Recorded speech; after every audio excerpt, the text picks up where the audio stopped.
Our next call is from Appleville, Ontario. We're talking to Peter. Hi there. Hi, good evening.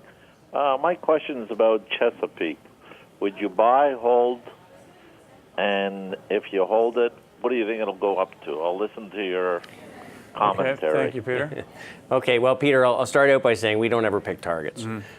So what we try to do is we try to find companies that are good and getting better in sectors that see net new inflows where money's getting put to work or there's some leadership.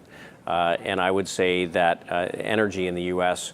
would be in the top third of the sectors from a performance standpoint so far this year. Energy has become very regionalized. You really have to look at which region you're looking at investing in. Some of them are much higher growth, some of them much lower cost. Certainly Chesapeake is in some very prolific regions. And interestingly, going into the fall, natural gas prices have been firming up, and the natural gas producers are actually acting quite well. So Chesapeake, I think, looks okay. We're going to talk about a name later that's a little more oily, which I think looks quite attractive. But you really have to pick your spots right now. There's some real underperformers and some strong performers. Chesapeake, I put in the performer camp right now. Right. One of your top picks, as you alluded to, is a U.S. company, and you say it's a little more oily, and we'll hear about that later from Mr. Burrows. Bob's in Lion's Head. Go ahead with your question, sir. Yes, we bought Emera earlier this year, and since then it's gone down 20%. Could you tell me perhaps why, and should we hold it or sell? Thank you.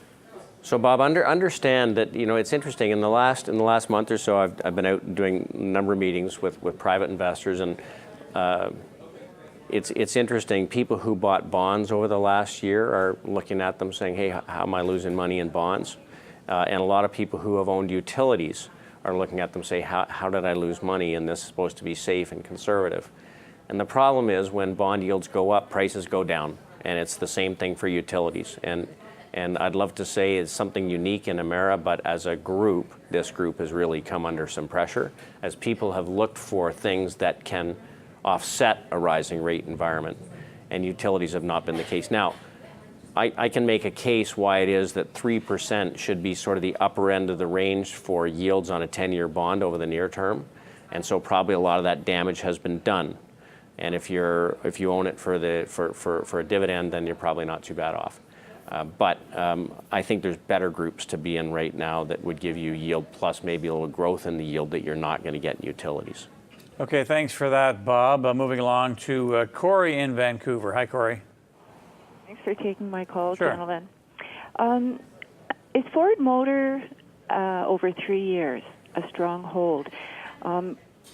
Mostly in view of a potentially devalued yen and Toyota coming up the sideline. Well, it's a very good question. I like Ford. I think that, for one, it's a beneficiary of improvement in housing in the U.S. Their pickup trucks are big sellers, and their Ford dealers are selling the lights out. There's a big replacement cycle in cars. I think that I heard today that the average age of the auto fleet in the U.S. now is something like 11.9 years, which is a new high. So there's a lot of replacement to take place, a lot of pent-up demand. Europe is getting a little bit better, and Ford has a significant presence in Europe and is a beneficiary of that. So I look out over the next 2 to 3 years. I don't think we're going to see a rocking and rolling economy, but I think things in general are getting a little bit better. And I think Ford is a beneficiary of that. I think that they were the first one really to restructure. They're well-financed, and they've got great selling products. So, we own some Ford. We own some of the auto parts companies that benefit from the sales that are taking place. I think it looks pretty attractive. We'll have to see what kind of competition comes from Toyota with a weakened yen. That could have an impact, but I think at this point I'd own the whole group. This sector, of course, along with housing, has really been driving things in the U.S., but it's fascinating to find out, even with sales very strong for the Detroit 3 and others, that the average age of cars is still going up. We've heard that 11 number for a long time, and it's even going higher. Mm-hmm. Why would that be? Well, I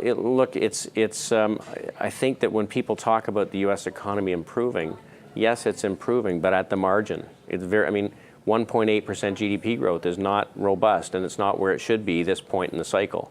I think a lot of people are making a bet on an acceleration in the fourth quarter. We'll have to see. But I think the good thing for Ford is that they're not dependent on a big, robust recovery, just things getting a little bit better, because there is that pent-up demand that you talk about. But it is amazing. The aged fleet is up there. Right. Okay, let's stick in the sector. We'll talk to Lionel. He's in Ottawa. Good evening. Good evening. Thanks for taking my call. I like David's comments on Magna. I've held it for several years. I've done very well. It seems to, and it's been moving up very strongly in the last 6 to 12 months. I'm wondering if I should bail at this point or hold on for the longer term. And basically, they're very big in Europe and depend on the European economy quite a bit, so that's going to be a positive coming forward.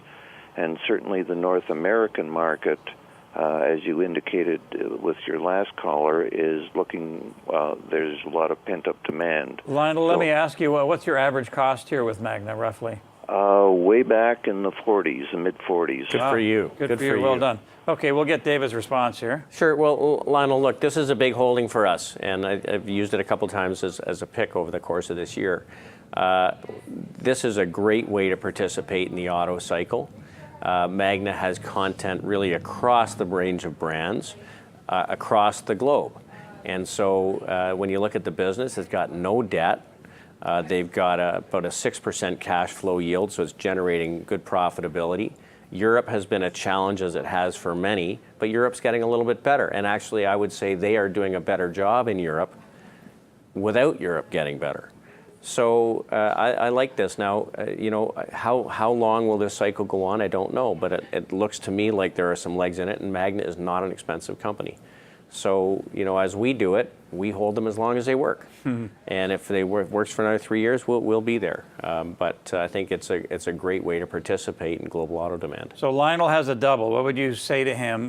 Trim a bit, hang on to it, put a stop in? I really don't so much care what the market doesn't care the price he paid.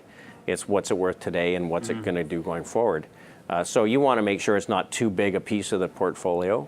But I think that there's probably some legs in it. If we bought a 5% weight in a portfolio and went to 7.5% of the portfolio, we'd probably start to carve it back a little bit. But there's only so many great holdings. Hold the ones that are working until they stop working. And it's still only trading at 13 times earnings, which is not demanding. It's not expensive. Mm-hmm. The multiple certainly could expand along with the earnings, which is what really makes the share price move. Okay, David, another break here, and we'll get back to the questions after this.